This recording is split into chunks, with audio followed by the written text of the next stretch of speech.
Welcome back, learners. Yesterday, you should have done angles and triangles. So today I'm going to check the work. This is number 8 on page 246. It says 9 3/4 plus 9 1/2 plus 6 2/3. First thing we're going to have to do is find the common denominator. So I need the common denominator. 4 times 2 is 8. 3 won't go into 8. 2 times 3 is 6. 4 won't go into 6. But I know that 4 times 3 is 12 and 2 will go into 12. I'm going to use 12 is my common denominator. 3 times 4 is 12. 4 is the magic number. 2 times 4 is 8. 2 times 6 is 12. 1 times 6 is 6. And 4 times 3 is 12. 3 is your magic number. 3 times 3 is 9. Then now that I have common denominators, I can just add them all. 9 plus 6 is 15. Plus 8 is 23. 23 over 12. Then 9 and 9 is 18. Plus 6 is 19, 20, 21, 22, 23, 24. 24 and 23 over 12. Now, as I'm looking at that, I see that this is an improper fraction. 12 will go into 23 one time with 11 leftovers, and then there's my denominator. So I've got 1 and 11 twelfths and 24. I combine them to 25 and 11 twelfths.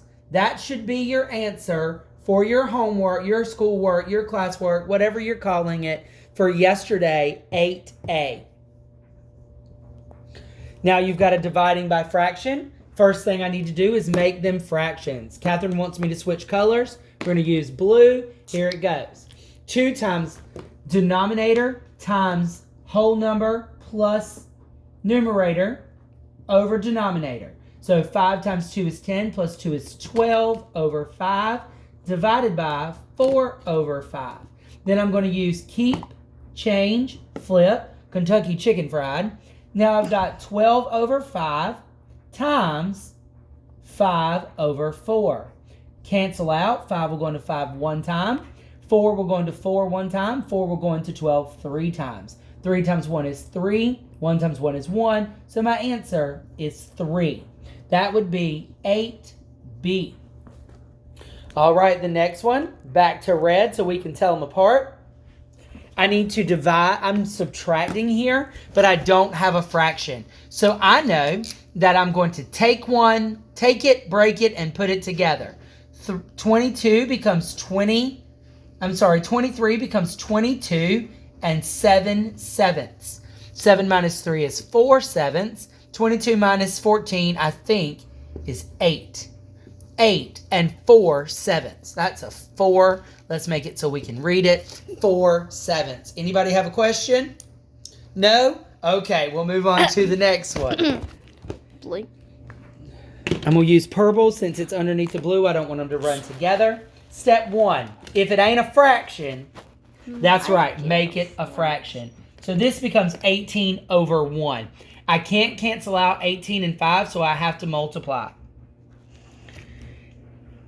18 times 3, 4, carry my 2, 54. 54 over 5.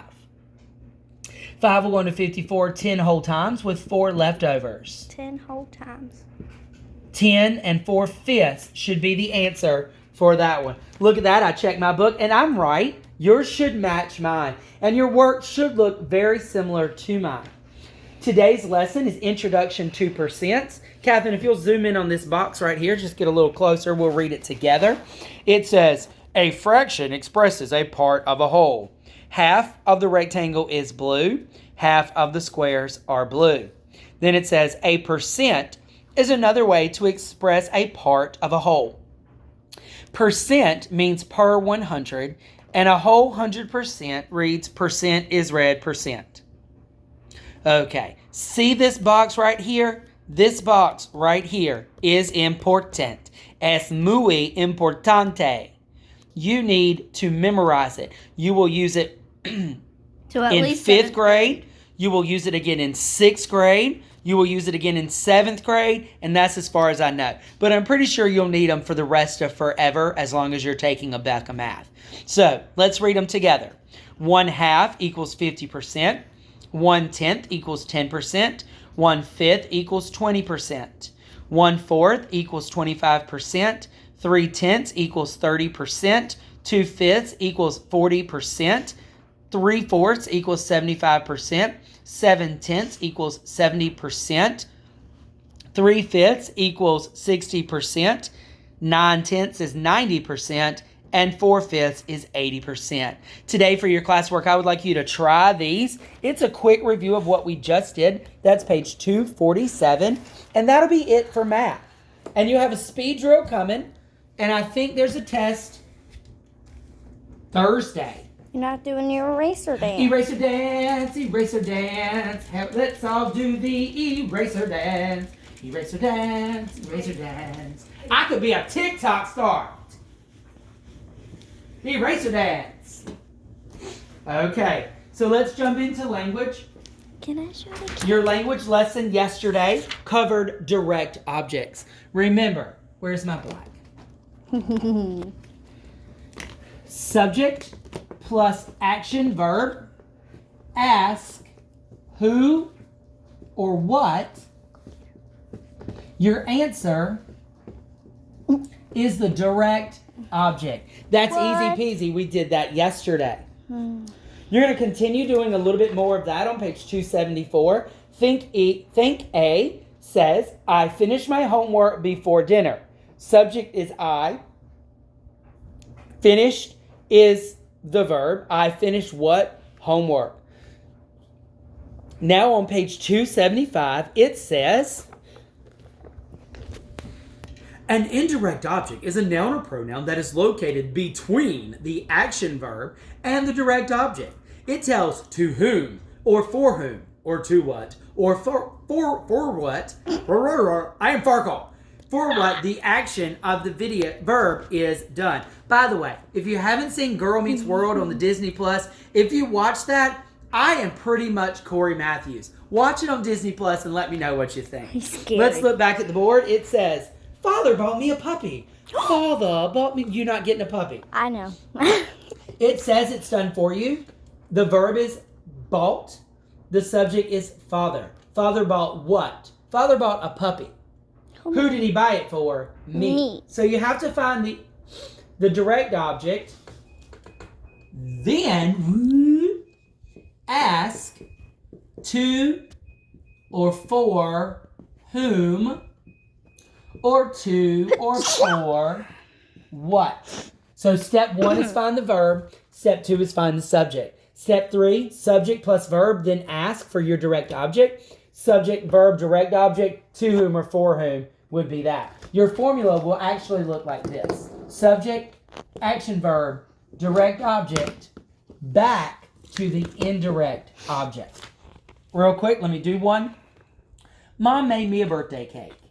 Mom made me a birthday cake. I like cake. Mama don't make me birthday cakes. Your she mama makes me cupcakes. buys your birthday cake. No, she makes cupcakes. So here we go. I'm going to use green because I like it. Mom made me a birthday cake. What is the verb in this sentence? The verb is made. Got that? The verb is made. It's something that can be done. Made. Who made? Mom made. Mom is your subject. Made is your action verb. Mom made what? Cake. Cake is my direct object. Mom made a cake for whom? For me. Me is your indirect object. So I'm going to label subject, action verb, indirect object, direct object. Remember, the indirect object comes between the action verb and the direct object. So if you don't have a direct object, you cannot have an indirect object. The next sentence says, do you owe him anything? No. Do you owe him anything? That is a question mark. We call that an interrogative sentence. The next color I'm going to use is orange. Why? Because I like it. Let's find the verb. Ew. What is am is, say them with me. Am is, are, was, were. Be, being, been. Have, has, had. Do, does, did. Shall, will, should, would, may, might, must, can, could. Taste, feel, smell, sound, look, appear, become, seem, grow, remain, stay. Oh, I see do is on that list. It's a verb. It's a helping verb. So do what? Do O. Who do O? You do O. So you is your subject and O is your action verb. Because do is a linking verb, it is also an action verb. So now I read you do O what? That's right, anything. Anything is my direct object. To whom? Him is my indirect object. Now, Catherine wants me to tell you, when you get to Mr. Joyner's class, his verb list is slightly different because he puts all the present tense verbs and all the past tense verbs together. That's how the dictionary does as long as you know the verb list, in any order for me, I could care less. Again, let's do it. Am, is, are, was, were. Be, being, been. Have, has, had. Do, does, did. Shall, will, should, would, may, might, must, can, could. Taste, feel, smell, sound, look, appear, become, seen. Grow, remain, stay. Grow, remain, stay. So today, you're going to look for your subject, your action verb, Your S is technically, mixed up. your action verb, then your subject. Ask who or what to find your direct object. Then ask to whom or for what. Those two questions will really make the difference. Then you'll find your indirect object. If you have any questions, all you have to do is send me a message. You can message me through Schoology, through Remind. I gave your parents my cell phone number. You can message me even through the YouTube channel, and I will get it. So there's lots of ways to contact your teacher. If you are struggling, please reach out. All right, so that's all I have to do today. You're going to have to do page 274. Not me. Page 274. Page 275 is finding indirect objects. And page 276 is also finding indirect objects. That's about Joseph. He's one of my favorites. One of my many, many favorite Bible characters. Yeah. I have a lot of them. Now, let's see what else we have to do today. History, reading, and answer questions. It looks like finish your health reading if you didn't get to it yesterday through 41. Go ahead and answer the questions on page 42. Your quiz will be on Thursday. Thursday's going to be a busy day. You're going to have a verse quiz. You're going to have your Bible notes due. You're going to have a spelling test. You're going to have a reading quiz due. Your reading questions due. You're going to have maybe a language quiz. Wink, wink. You're going to have a math test. You're going to have a health test. And your history test from today will be due. So there will be a lot of assignments due on Thursday. But Friday you get a day off because it's Good Friday. And then there's Easter Sunday. And then Monday you also have the day off. So I know it's a lot of work. Do your best to get it done. And I'll talk to you later. Bye.